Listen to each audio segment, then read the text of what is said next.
Hey, welcome to another Football Friday night. I'm Chris Woodlick. Quite a few surprises when the curtain came up on the high school football season 1 week ago. Time to see who's legit and who might be a paper tiger this fall.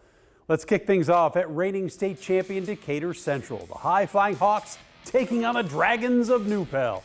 Caden Jacobia takes the opening kick for the Dragons, weaves through some traffic, finds some space, then an alley, and he is gone. 95 yards to the house. New Pal is up 7-0 before the nacho cheese is even warm. Well, DC has an answer. Braylon Morris takes it down to the 1-yard line. He would score on the next play, but the Dragons still have the lead. The Hawks marching, but this is where New Pal turns the game around. Cameron Rollison drops the ball carrier for a loss.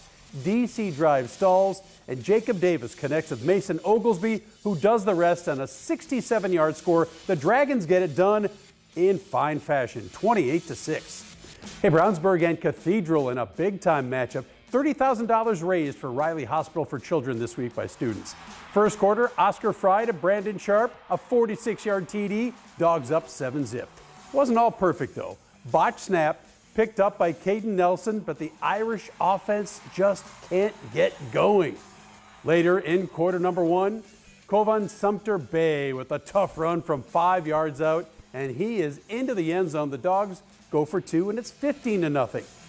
We open up the third quarter. It's Fry to Sharp streaking across the middle. He is gone, an 80-yard score. Look at Brownsburg shutting out Cathedral 29-0. Hey, Center Grove on the road in Fort Wayne taking on the Carroll Chargers, a rematch of the 2022 state championship. Quarter number one, that is Hudson Winkler getting into the end zone. The Trojans have a 7-0 lead.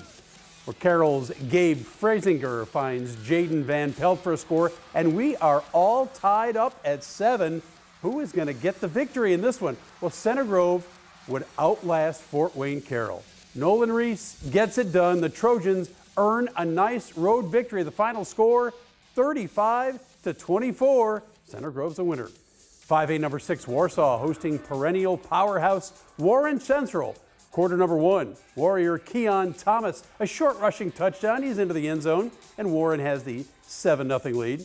Quarter number two, it's Warren again, and it's Thomas again, and it's another TD.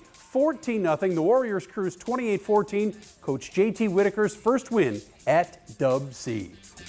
Familiar faces watching Westfield take on Carmel. That's Colts quarterback Daniel Jones along with Riley Leonard. We'll pick it up second quarter, 17-0 Carmel.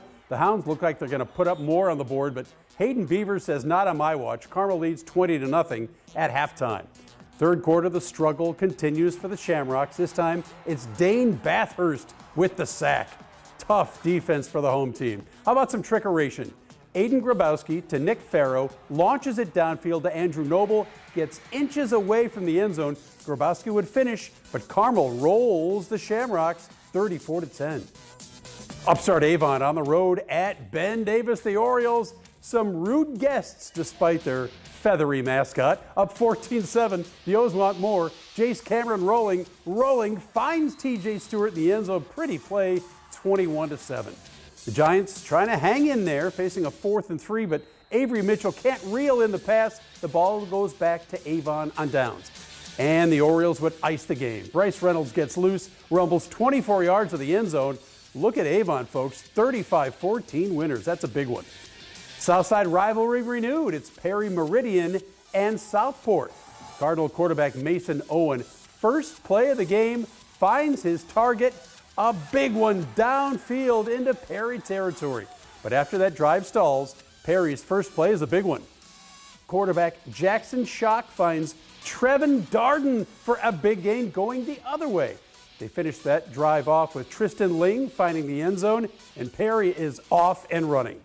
Ensuing kickoff, Southport muffs it, fumbles, ball is recovered by the Falcons. All Perry tonight. They got bragging rights, folks. 41-0's your final. How about the Pendleton Heights Arabians traveling to Guerin Catholic, hoping to take down the home-standing Golden Eagles? Quarter number one, Guerin's defense putting on a show. Chandler Josiah punches the ball out. Jacob Dumas recovers, turns the tide in Guerin's favor. Defense was quickly put out by the Arabians. Guerin quarterback lets it fly in the hands of Wyatt Elijah. It takes 4 men to take him down. That momentum takes Pendleton into the red zone, and their trick play would trick us too, but it was Brant Gray who scores for the Arabians, and Pendleton Heights in a big shutout, 34-0.